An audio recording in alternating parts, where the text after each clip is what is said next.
everybody. My name's Pete. I'm an art director at Epic Games. I grew up drawing, got into computer graphics while I was exploring architectural and technical drawing as a high school student. I graduated from Savannah College of Art and Design in 2000. I've been making games since then. And I came to Epic in 2005 because I really wanted to make sci-fi art. I began as a high poly modeler. I was focused on props and environment art. And most of my work was for Unreal Tournament 3 and the Gears of War series.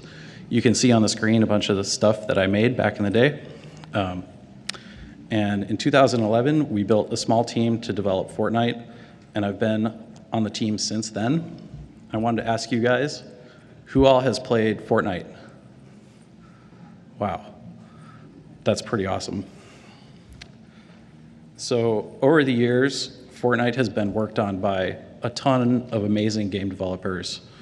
I wanted to come here today and present a lot of the work that shaped Fortnite into what it is today. And I'm going to start with our gritty, more serious art style that we had way back at the start, and talk about how we hit our initial stylized approach, and then how we iterated and refined our environments and characters through our launch period of Fortnite Save the World last summer. So the original concept of Fortnite, I'm going to read this. It's a survival horror game that mixed third-person action built around social fortifications in a dynamic day-night cycle. Scavenge by day, defend at night. It's Minecraft meets The Walking Dead in an HBO-styled world where loners die quickly and extinction is just a heartbeat away. Social survival, work together or die alone. These are some of the original mood boards and reference that we put together built around that concept. We had the idea that the world was going to be scary and overwhelming, shrouded in mist, and be really claustrophobic and lead to a lot of just really high tension, high intensity gameplay. I'm pretty sure when I was putting this deck together and going through all of our old stuff, this is the very first Fortnite screenshot ever. These are our original white box prototype meshes that were made to prove out the building system and our walls and how these things would fit together on a modular grid so that we could construct the game. We were really excited about getting going and getting straight into development. So we went straight into doing concept art and paint overs. We went with a lot of the typical things you would expect from the initial mood boards of a lot of gray and brown, a lot of really industrial looking things, pretty drab, but also, the intent was there to reinforce the initial mood. We also may have invented the Stranger Things creature up in the sky. Don't tell anyone. One of the things we knew we wanted to do was make really, really awesome creatures. And we started off with this concept of the creatures that come out of the mist and are there to basically eat your soul. So that's what that guy does, is he is the soul taker, and we've got some other cool original concepts of some of the original creature ideas, including the guy who later became the Smasher. You can see him down there with his big tree trunk hammer fist thing. And part of the initial brief of the project too is that we wanted to have a zombie element. We weren't quite sold on that idea because we were like, it's 2011, everybody's making zombie games. Are we really gonna do a zombie game? We gotta make it unique, we gotta make it our own. So we came up with the idea that the zombies would also be a part of this whole mist supernatural element. So the zombies were basically all possessed by the mist, and you can see they're, rotting flesh and mist legs coming out of the front, and the guy's skull has popped out of his mouth, and he's definitely looking pretty freaky. We also started building up our environment art as well to prove out that we could take those initial prototype meshes and make them into usable assets to build a world with. So these are our first environment shots out of Unreal Engine 3. So as we were putting this all together, we got to a point in the development of the game where we knew that we were doing this dynamic day-night cycle We had dynamic building and destruction. And one of the things that I had started looking at trying to figure out was, how are we going to make a realistic, immersive version of breaking down walls, the idea of I'm pickaxing into a wall, and it's going to start to erode away the wall right where I'm hitting it, and there's going to be structural beams and wires and insulation and all the crap that's inside a wall. And they were like, how do you do that? I still don't even know how I would do that. So we were thinking about that, and we were also thinking about what we were going to do for the long term of the project. And as much as the initial art approach was really cool and something that we all liked a lot, we were all passionate about it, everybody was excited about it, we knew it wasn't the right choice. We were thinking about long-term games, games as a service, free-to-play games, these types of things that people would engage with for hundreds of hours, if not years of engagement. And what we saw was a lot of those games tended to be brighter or more stylized. And we even had some data from back in the Gears of War days that people would gravitate towards our brighter multiplayer maps as opposed to the ones that were more of a gray-brown, desaturated, bleak type of feel. So we went back to the drawing board on some concept art, and one of our guys came up with this amazing piece of art that the moment I saw this, I was like, hell yeah, we have got to make this. It was such a cool combination of taking some of the core feel of the project and that mix of like apocalyptic stuff and dirty stuff, but also putting this really fun, stylized, sweeping gestural form to the main shape of the building and getting bright sunlight and blue sky and a lot of just really beautiful elements mixed in with how kind of horrifying the core idea was. So we got into more building sketches, and you guys can see, if you've played Battle Royale, that's the first version of Tomato Town right there. He was actually a clown instead of a tomato guy. And we started doing environment props. These started to reflect some of the same shapes that we were seeing in that big, huge, sweeping building form. We have a lot of these props kind of as they're shown here today, but we've pulled back from some of the human bits inside trash cans is not something we're doing anymore. We declared pretty early on that we wanted to shoot for a teen rating. So if you want a teen rating, stay away from dismembered body parts and blood in your game. As part of figuring this out, we took a bunch of the existing props that we had and started just putting freeform deformations on them inside 3D Studio Max. This felt pretty weird and unnatural to me, given how I sort of thought about things back then and how these were all objects that were designed and engineered to be a certain way, and then we were just taking them and warping them out and making them look kind of funny and broken, but eventually we got used to it. We also took our photo source textures and we started doing a lot of Photoshop work and cutout filters and layering the cutout filtered versions on top of themselves over and over to get more clear color separations into the shapes of the original photo source textures, and also ramping up the colors and brightness and saturation. And some of the other initial modular building pieces we took and started bringing in some of that really cool expressive shape language into the window frames and door frames, even though we knew we were going to stick with the grid-based approach where all of our modular pieces have these very rigid square edges. We felt we could bring that feeling of the original concept art into the world by just bringing that gestural form into all of the shapes that exist inside each sort of atomic unit. So pretty quickly, we were able to get from that initial exterior feel to this, and the interior to this. And all of this was starting to feel a lot brighter, a lot more fun. It's still very, it was still very set in the lighting and post-process and how the fog is.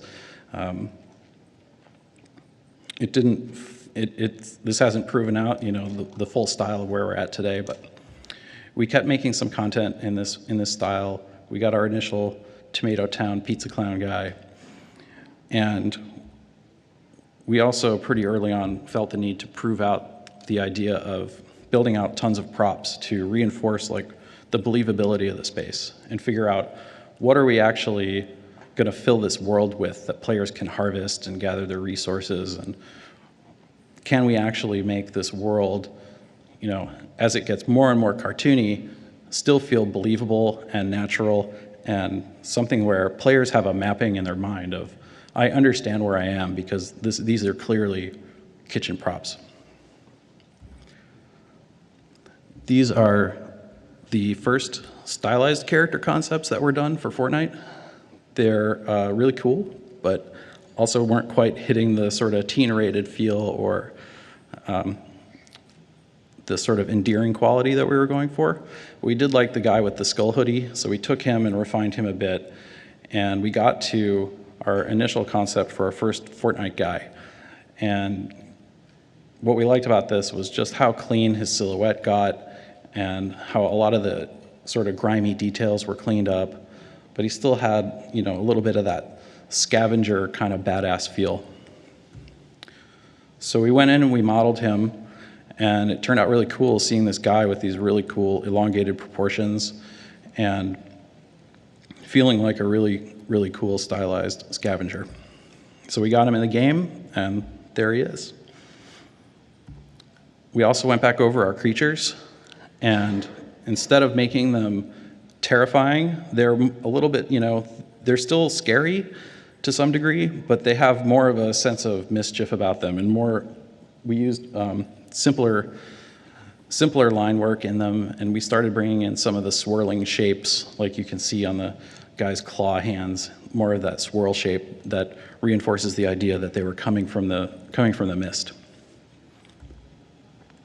And we also toyed with the idea of doing more of a standard zombie guy in a sort of funky way, but we eventually realized we loved our original husk design so much that we had to do a stylized pass on him as well.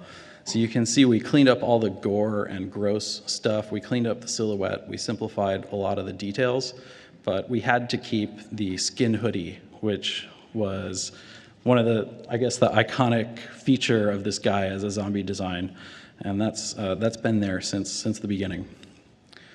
So we modeled this guy out, and we modeled out the rest of our creatures, and we got everything up and running in UE3, and after we got to that point, we announced the game at the VGAs in 2011, and we had a cinematic trailer for that. Shortly after that, we constructed a sizzle reel internally, and this is like the oldest real gameplay video I could find of Fortnite, and I wanted to just share it with you guys. It's 2.5 minutes long, and I'm just going to let it play. All right, clear! Grab what you can!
We really liked that Durburger head. It's pretty awesome.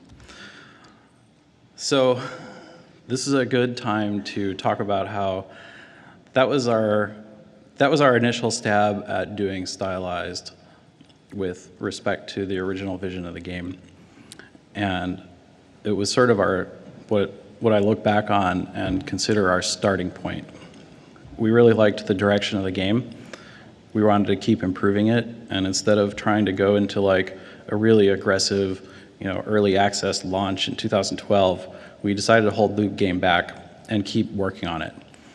One of the big things we did there was we converted the game and all of its assets from running on Unreal Engine 3 to Unreal Engine 4. So this was sort of a big refactor of all of our art.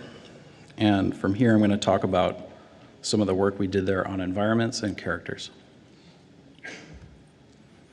So we kept moving forward with environment concept art and continuing to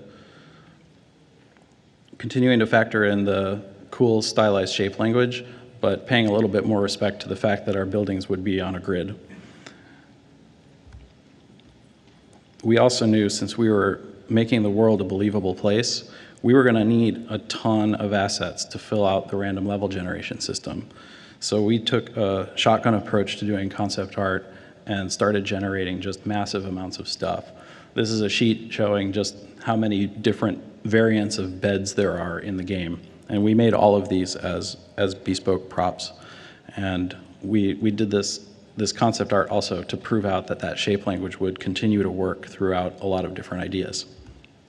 Oops, sorry. So we kept seeing coming up in the concept art this cool like kinked line work and how the silhouettes were really funky, but some of the things were getting a little bit too funky, so we kind of did a little bit of direction setting and guide work to kind of set things up in a format where people could wrap their head around how to stylize these things better. So the idea was, if you were starting with a box or a rectangle, you could taper it up, you could taper it down, you could bulge it, you could pinch it, and we had a few other examples of sort of squiggly lines that we didn't want to do. And we got into a really easy way for people to look at a real-world object and break it down into its major forms, and then get rid of all of the parallel lines and make the shapes feel like they belong in the world of Fortnite related to some of the concept art we were doing. So this let us use photo reference instead of having to do concept art for every single thing. Here's just a couple examples of some things that are typically extremely mundane props in most game worlds. But when we were working on this, we were really excited about building all this content, because using that stylized shape language and the bright colors and the textures really made these sort of normal, everyday things feel much more interesting to look at. Our awesome stylized shapes didn't always work. When we eventually got to the point of adding crates to the game, our crates did not stack, which set some of the level designers off a little bit. So we made some alternate versions of our crates that did stack, and we were able to solve that problem that way. And then we had other examples where the shape language was also kind of fighting with gameplay and gameplay design, where we had some weapons and some guns where the style was just getting too exaggerated and too funky, where if you looked at a third-person shooting view of the gameplay of this, you can't really tell what the character is aiming at.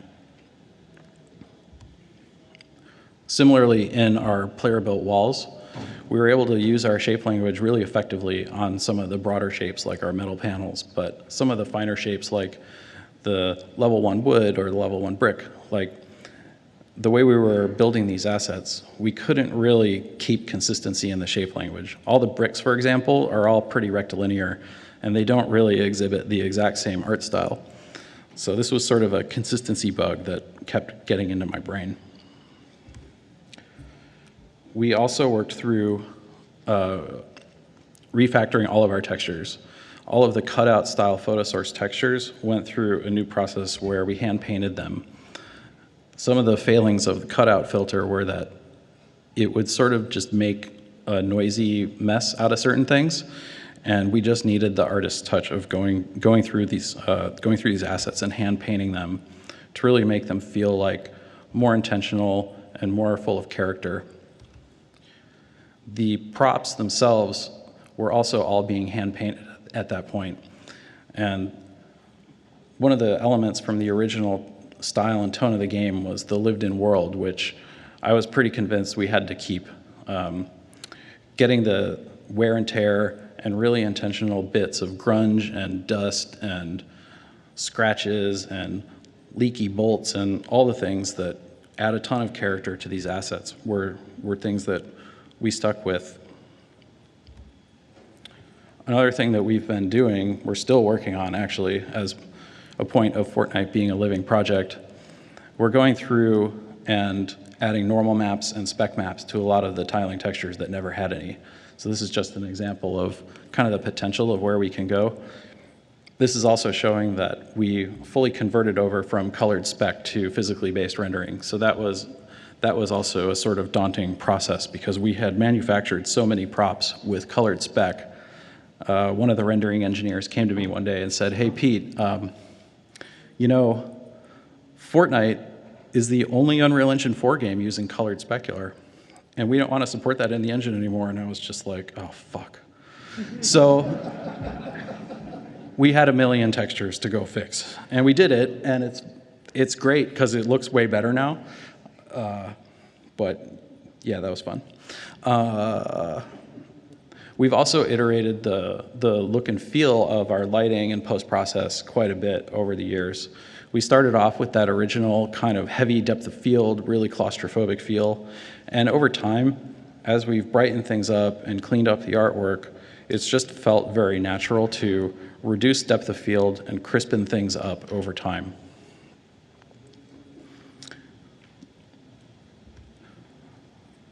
One of the problems that took a lot of effort to solve and many years to solve was the overall sort of flat look of the game. This is a recent screenshot, but it's just missing one feature called distance field ambient occlusion. And when you turn that feature on, you get that. So going from that to that was pretty amazing. If you're doing a dynamically lit game in UE4, I would highly recommend using DFAO. It's an amazing feature. Given the whole game was lit with just a skylight and a directional light, that added the extra bit of depth and fake bounce light that the game had been missing for years. So I just wanted to take a second and show off some of the other content that we've made. We have a bunch of different environment themes, and in the Save the World side of Fortnite, we have some pretty cool content that took a lot of gameplay time and a lot of effort to get to, and I feel like a lot of people probably haven't seen it. So we have a desert environment that we worked on, and we're working on more of this content.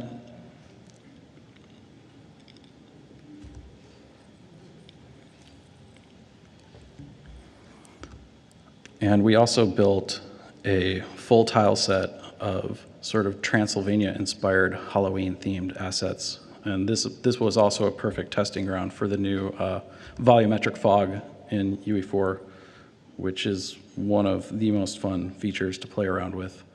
It's very hard to not overdo it. We used it pretty liberally in this environment, but we were also kind of like, is volumetric fog the next lens flare? Like, we gotta be careful here. So the next thing I'm going to talk through is character art. One of the things that we knew from the start that we wanted was a lot of diversity in the game. You know, characters are an expression of the player and how everybody is different. And we knew we weren't going to go with a full-on character customization system that lets you morph your face or change your skin tone and all that kind of stuff. We wanted to do more curated art, so we've been working very hard over the years to always make sure that we're building out a lot of different looking people so that we can have a lot of different representation. When we started, Fortnite was not about any single character. Every character was this scavenger person, a survivor in the sort of bleak world. And Some of those initial designs were really cool, but we also knew we wanted a ton of variety. And our initial approach to getting there back in the UE3 version was character customization. You saw some of the results of this in the video we played earlier where everybody was running around with the burger hat. And what this sort of led to was a bunch of really, really silly, goofy stuff. We didn't really have a cohesive way of doing tons and tons of scavenger gear as the thing that was going to define the IP. So we did wacky hats, silly backpacks, and after we went through some of these accessory designs, we manufactured a sea of characters that are all things that are kind of they're still in limbo in our content. Basically, they're all not really enough meat to build an IP from. We could get like the irony of being a beekeeper or a Canadian Mountie or a raver girl or whatever idea we came up with. We were kind of thinking about this in the same way that we thought of the environment content, where we felt like we're just going to make everything and it'll be cool. But what we found was we got a lot of feedback from publishing groups and a lot of people who were looking at the game feeling like the characters really weren't heroic enough or cool enough to really be appealing to a wide mass market audience. And we did sort of a key art exercise to look at them together. And they look nice from a technical perspective, but they're kind of a hodgepodge from a design point of view. So our solution to this was we converted the game from more of a play your way type of experience to more of a class-based design. And our first classes that we started looking at were core to the gameplay were shooting and building. And we started designing these outfits on our existing body that we had. And we felt like they were okay, but they weren't really solving the problem that we were facing, which is making really cool, awesome heroes. So we came up with the idea to do new body types. And here was some of the first pass stuff that we came up with for our soldier. And we worked with a lot of different people on these concepts. These revisions were all very anime. They were a little too noisy. They just didn't feel, they felt cool, but not like the game we wanted to make. And eventually we got to this guy, who you might recognize as Jonesy. This was like another aha moment in concept art in the development of our game, where we saw this guy and we're like, hell yeah, that is it. So we took that and just pasted him into a screenshot of the world just to verify we weren't crazy. And we said, yep, that feels pretty good, so let's go make him. And at the same time we were making him, we started building out concepts for the builder guy, and we wanted that to be on the large body type. So we started prototyping what that would look like and doing silhouettes and started building out a dinosaur chart. And eventually we got to full concept on the large body type constructor. And we looked at him and we said, man, this is a nice piece of art, but we're kind of back to square one, where he's like kind of cool, but not really cool. And we weren't quite sold. Like the soldier was kind of automatically cool because he's a soldier. But this guy was like, I don't know. So we kind of took a step back and started to think a little bit more high level about what would a whole entire cast of characters look like, and what do those things look like in a lot of other properties. And we looked at everything. We looked at every reference point you could imagine. We looked at all the movies, we looked at all the games, and the things that kind of stuck with us as we were looking through things were the Ghostbusters property was really cool because, well, we didn't like that they were all the same guy wearing the same outfit. We knew we didn't want to do that, but we really liked the idea that they were fighting magic with technology. And we also looked at the really cool sense of diversity that G.I. Joe has, where you can have a ninja with a soldier with a American Indian, but we felt like this was presented in a cooler way than our old sense of variety was. And then with the Matrix, all of those characters have this amazing sense of style, and they feel really high fashion, and they feel unique from one another, but also cohesive. And for the way that my mind was working around the idea of cohesiveness, just the idea that they all had sunglasses as a thing, just tied it all together. So we came up with this idea that we were going to represent all of our class-based hero abilities with these sci-fi gadgets that would explain away our ability to do magic in the game. We went through a whole entire process of figuring out what these were going to look like. What we landed on was the idea of referencing a lot of the movies that we grew up with. You know, at Epic, a lot of us are 80s kids. So a lot of the cool sci-fi movies from back then were things like RoboCop and Back to the Future and Ghostbusters. And we tied into a lot of those materials and shape designs and really trying to make things feel like they could have been built in Doc Brown's garage, as opposed to coming from, you know, a sci-fi factory or H.R. Giger or Gears stuff, or, you know, doing the sort of typical. We have one of the rules in all of our sci-fi is we don't have any of the tech lines with a 45-degree angle cut and then the line continues. Like, yeah, so we stayed away from what we felt were kind of tropes in sci-fi and tried to do something that felt more like a pop culture reference. And so after going back over the constructor, where we got to was this version, where now he's got gadgets and gear and a bunch of cool stuff on him. And we felt like, yes, this is pretty awesome. And he's even got his cool deployable base power-up device. So we went through all of our existing heroes and we built all the models based off of the concept art that we had and incorporating all their new gadgets. Like our ninja has his jump boots and our Outlander has the power punch, you know, rocket-powered fist glove thing, and our constructor's got his power pack, and our commando, the commando kind of got the short straw and only got grenades, but we still made them cool sci-fi blue glow techie grenades.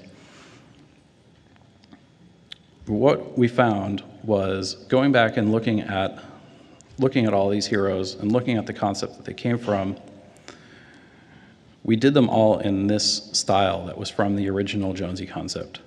And this style was sort of an attempt to get to a lot of creases and planarizations in the face. And we went through and we diagrammed how this could work on face anatomy for any person or any hero, sort of starting off as a generic guy. What were the creases and planarizations that you would make? How would you simplify a nose? How would you simplify the lips to really fit into Fortnite style?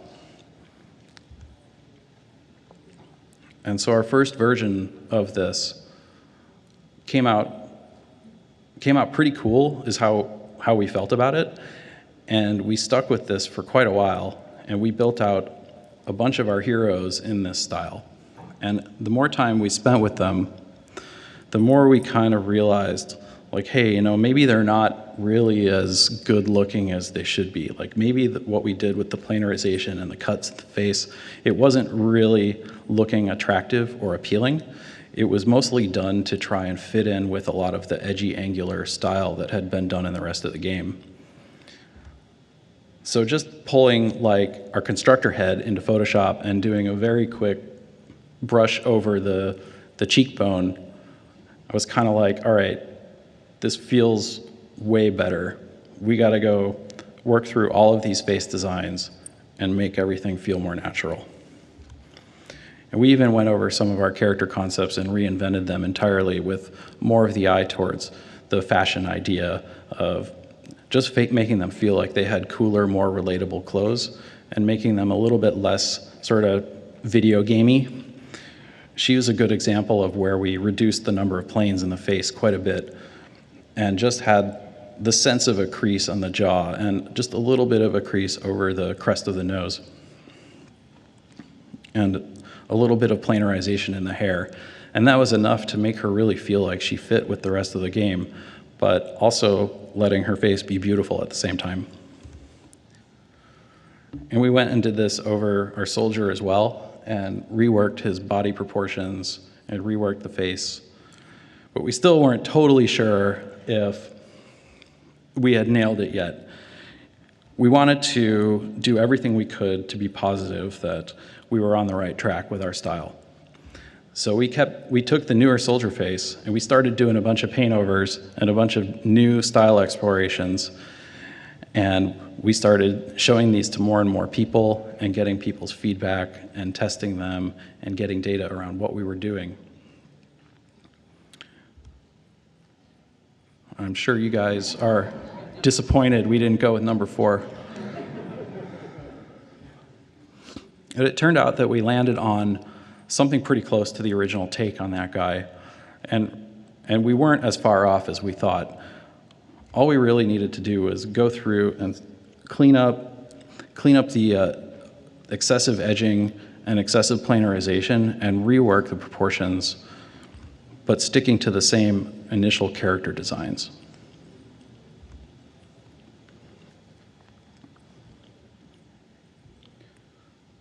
So you can see the guy on the right is definitely comes across as more appealing and more endearing, whereas the one on the left, like when we made it, we were like, sweet, this guy's awesome. But after taking the time to go over it once more, we were like, oh, we had that artist moment of like, that thing I made that I thought looked awesome, I looked at it a year later and I was like, what the fuck was I thinking? Like, the new thing was so much better. So we also got into expression testing just to verify that this stuff was going to work in the long run. We didn't have a ton of animation work going on at the time, so we had to kind of force this through the pipeline to see how well things would really work. And using that newer shape, newer, smoother anatomy to inform the new bodies helped out a lot as well. We cleaned up a lot of the edgy, angular creases in like the calf muscles and the forearm muscles, and we kept things angular, and we kept our silhouettes really efficient, but also were able to find the appeal that we were missing before. At the same time, we were working through our female body types, and our medium female and our smaller female were definitely easier and more natural to make for us than the larger body type, who required a bit of iteration. When we first started concept art for Penny, our female constructor, we were set on the idea of making her compatible with the male constructor in PvP by making the silhouette be exactly the same. And this idea seemed like it was a sound idea from a gameplay perspective. And we went back and forth on concepts for this, and we tried to solve her by, doing a bunch of different face concepts and a bunch of different outfits and a bunch of variants there. But ultimately, what we had to do was get away from the fact that she was a larger set woman, but had these really skinny, spindly legs. She just looked really unnatural. So we went back to the drawing board and did some new concepts. We had a more natural form to the body. We got rid of the idea that we had to match the PvP mode so precisely. And this was a sort of first pass concept of Penny that was more country girl. And then we pulled in the sort of cool jacket and some of the tech elements on the leg and gave her more of a cool, heavy utility belt. And here was our final version of Penny. So we were really proud of this character. It took a lot of development, but ultimately we landed in a place that felt really good. We had a ton of positive fan feedback on this character. And after going back and redoing everyone in the game, this was our final cast of heroes that we shipped with last summer.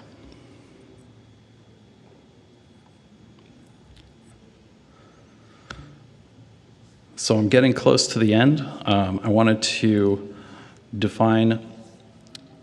just talk through a few final thoughts.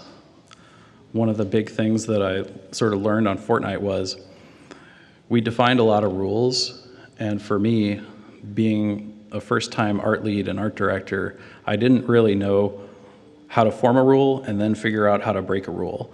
Things like the shape language became kind of an obsession for me, given my background in modeling. I was very concerned with form, more so than the overall picture, and I struggled to see the forest through the trees when I was judging individual models. So we tried really, really hard to force that edgy style into everything, and ultimately it made it take way longer for us to get to where we needed to be with our characters. Just understanding that the techniques you use to develop a style don't need to be used everywhere took a long time for me to understand. Like, if you want the impression that the game is fun and wacky and vibrant and funky with all of the shapes that it has, you just have to use them in the most prominent places. Like, players are constantly interacting with door frames and windows and things like that, which is where we would really have to push those shapes and that style, versus feeling the necessity to apply that rule to every single asset. So understanding that the art style is the sum of the parts, not repeating the same idea over and over. Another takeaway for me on Fortnite is just the idea of getting out of my comfort zone. I think, given the types of things that I was used to making before I worked on Fortnite, I never really saw myself getting so into stylized art. I thought that when I came on the team at the start, it was going to be something that we would turn around quickly and ship quickly, but what it turned into for me was an avenue to learn how to do a whole new kind of art. So it's been a real journey exploring the art style, figuring out what works, what doesn't work.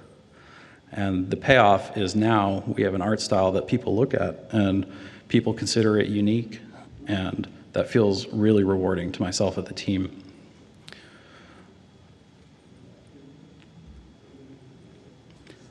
And my final thought for you guys is the biggest test on Fortnite was basically we knew that we believed in this game. The team believed in the game, I believed in the game, and I believed in the team. And the biggest point there is don't give up. When you're working on something that is taking forever and is a slog of redoing and redoing and redoing, I just wanted to tell you guys that finding a way to persist and finding a way to do what you can to take control of the little things and find a way to make them better for yourself while you're going through the process of having to slow down to speed up and having to redo things and having to get through like big demos or other things that are forcing functions for you to be maybe not necessarily doing the exact thing that you would prioritize. I would just encourage you that if you believe in that project, just stick with it and don't give up. So I want to thank all the people who've worked so hard to make Fortnite happen, and I want to thank you all for coming to see my presentation. Thank you.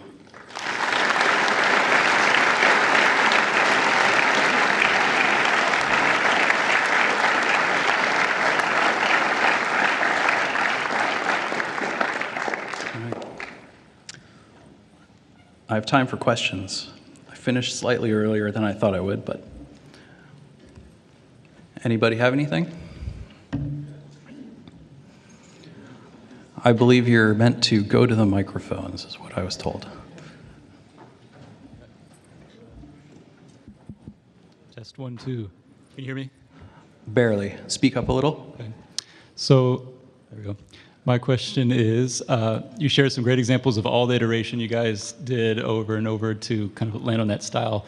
Was that factored into the schedule from the get-go, or the philosophy of how you're approaching the game, or did it kind of emerge organically and schedules had to change? And also, how did you incorporate feedback in that whole iterative process, whether it was internally or externally? And can you give examples of that?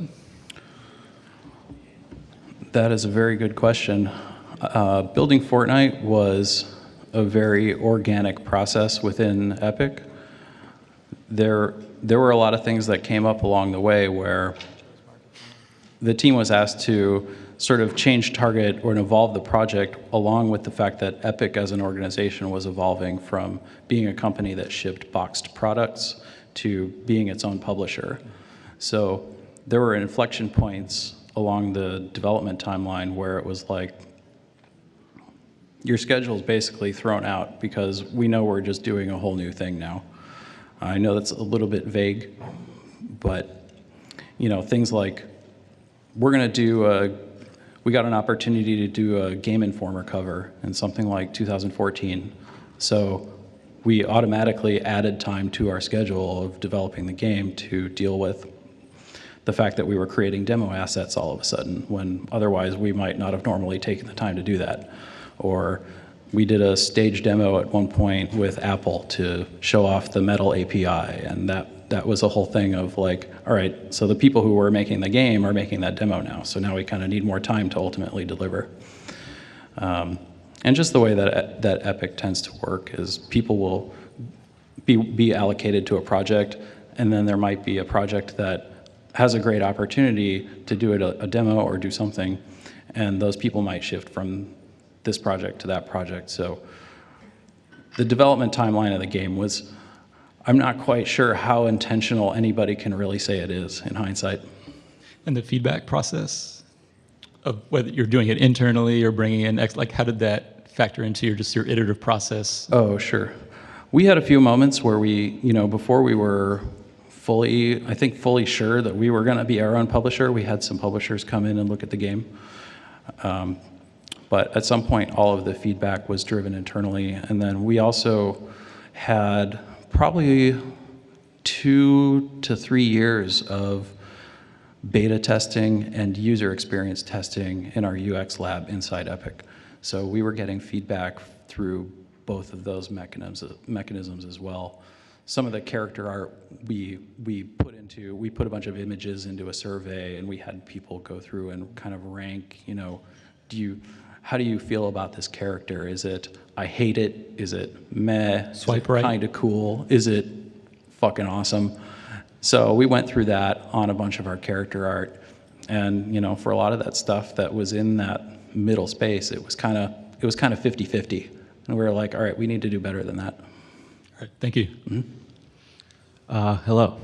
Hi. Over here.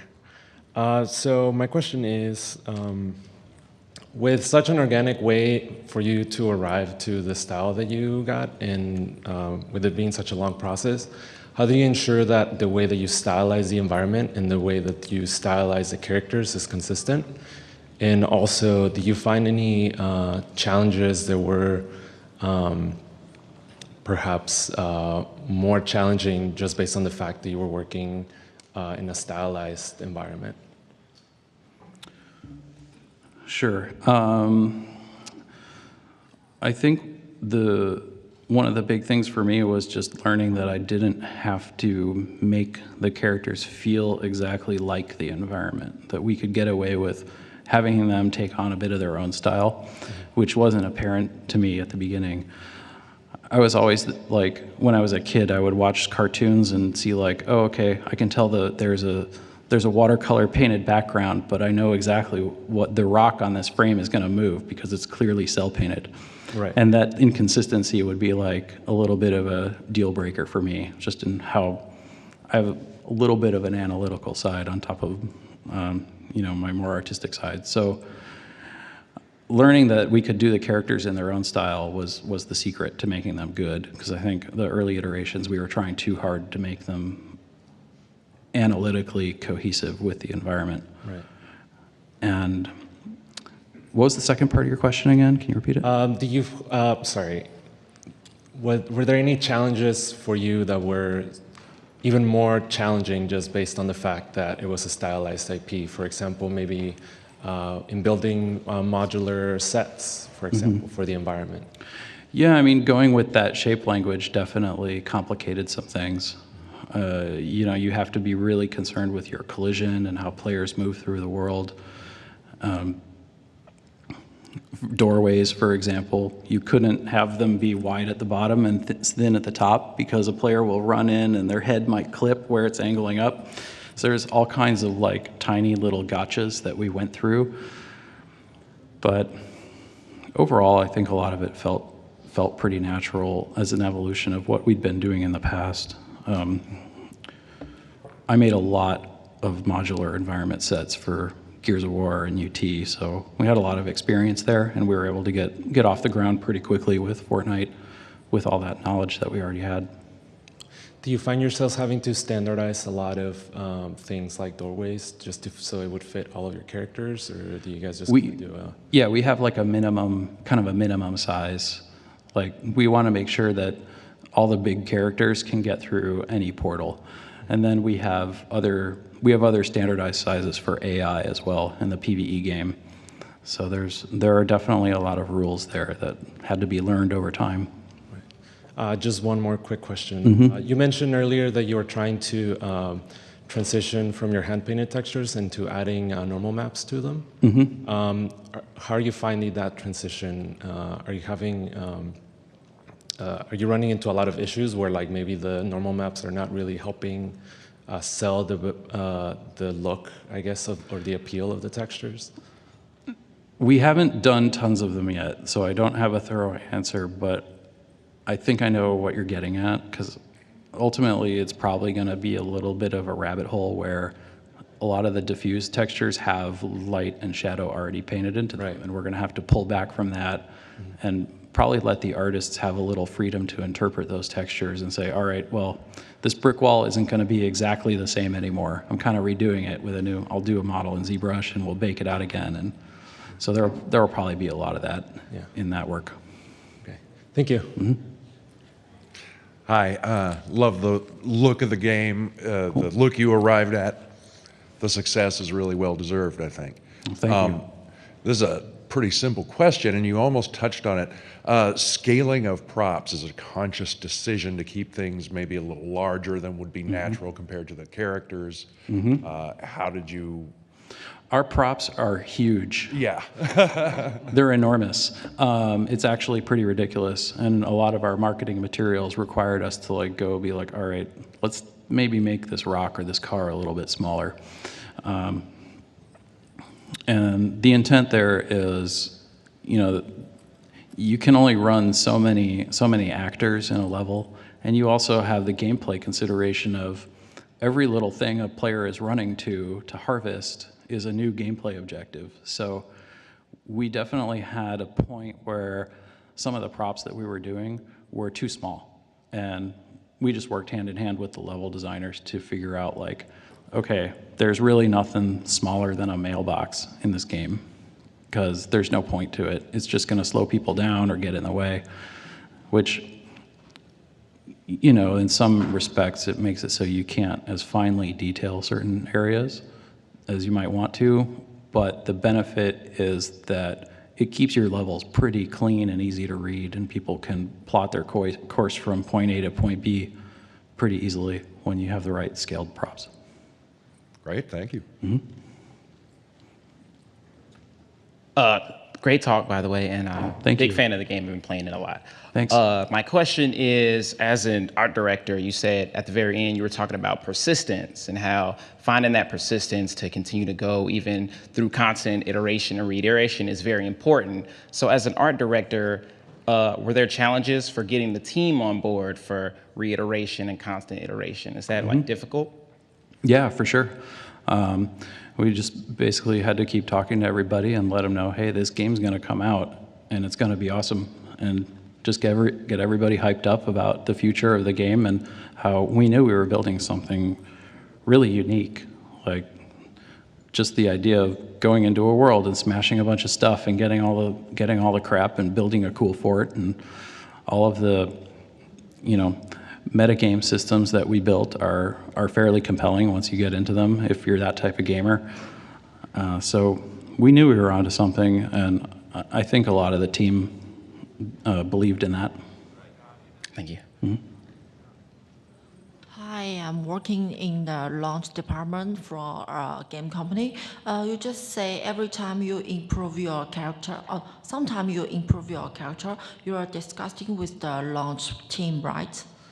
And when when your two team have different option, how did you convince them, or how did they convince you? That's a question. Sure. I mean, for us, it was just about transparency and showing people work in progress and talking them through where it's going. And I think every step that we took it wasn't hard to get agreement on as being the right step. So it was a fairly organic process. I'm sorry it's a little vague, but we just worked hand in hand, and eventually we got there. Okay, fine. First of all, thanks for the amazing talk. And my question is, were there any artists, like either concept artists or 3D artists, that were like very specialized in realistic style, but was very not getting used to this kind of style? Like how would you like help them to overcome this obstacle? Sure. So we have a number of people who have spent a lot of time doing realism, and I mean, I'm one of them. It's mostly about coaching through the ideas of simplification, exaggeration. If you're going to put a bolt on a thing, that bolt should probably be 5 times the size of a real world bolt.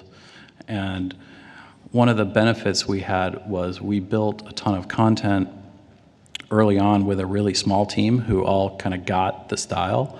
So we had a ton of stuff that we could point people to and say, well, the thing you're building is kind of similar to this, so why don't we look at this example? And we just had tons of visual examples for people to look at and follow and learn from. So most people were pretty able to make the transition. You know, it was definitely, there's a different level of speed certain artists will take to do that, but everyone who's come onto the team has been able to get up to speed and be productive within a couple of weeks.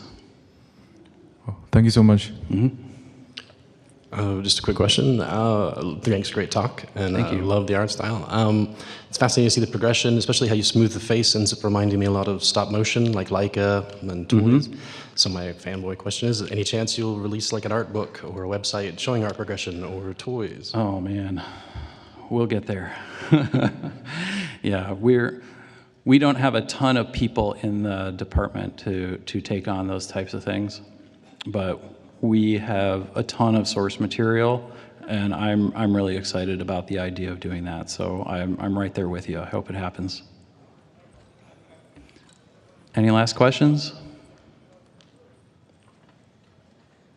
Did you make some significant changes in the engine's rendering to deal with stylized visuals? The big feature that we got for Fortnite was the one I talked about a little bit in the lighting, which was the distance field ambient occlusion. I think if it wasn't for Fortnite, we probably would not have come up with that solution. It was definitely custom made for what we were doing on Fortnite. And one of the other features that we really special requested about a year ago or so was the volumetric fog. So that really improved a lot of the depth in the image, and being able to see fog that actually shadows in the world was pretty dramatic. But for most of the course of the development, we were working with all of the engine builds that came from the engine team without a lot of custom features for stylized. In fact, most of what we incorporated was more of the features that are geared towards filmic and photoreal. And where that sort of is going for us in the game is we're maintaining the style of our content, but I think the rendering style of the game from a technical perspective is actually skewing more realistic and closer to becoming real-time rendered Pixar film style of visual, where we're going to get a little bit more material definition and material separation and all the things that you would associate with more of a high-end rendered thing. Thank you. Hi. Hi. Love the artwork, by the way. It's fantastic looking stuff. When individual artists are working on iterating things, did they keep ownership of the asset they were iterating through, or did you tend to swap over artists? It's a good question. It's a little bit of both. I try my hardest to let an artist keep ownership of a thing. I think that's it's sort of the management question of how do you coach somebody to get it to the point where it fits into the game and is shippable, and they learn from that asset so that the next one they make, they're doing it at a higher quality level and faster. So I try very hard to make sure people hold on to their work, but there is also some times where the schedule just doesn't allow for it, and you're like, all right, we're going to pass this thing off to this person, and this task might go over here. So, over the many years we worked on it, a little bit of both happened, but my personal preference is to make sure we're giving the feedback to the artists so that they know how to do the work correctly. Thank you. Mm-hmm. Anything else? Awesome. Thank you guys so much for coming.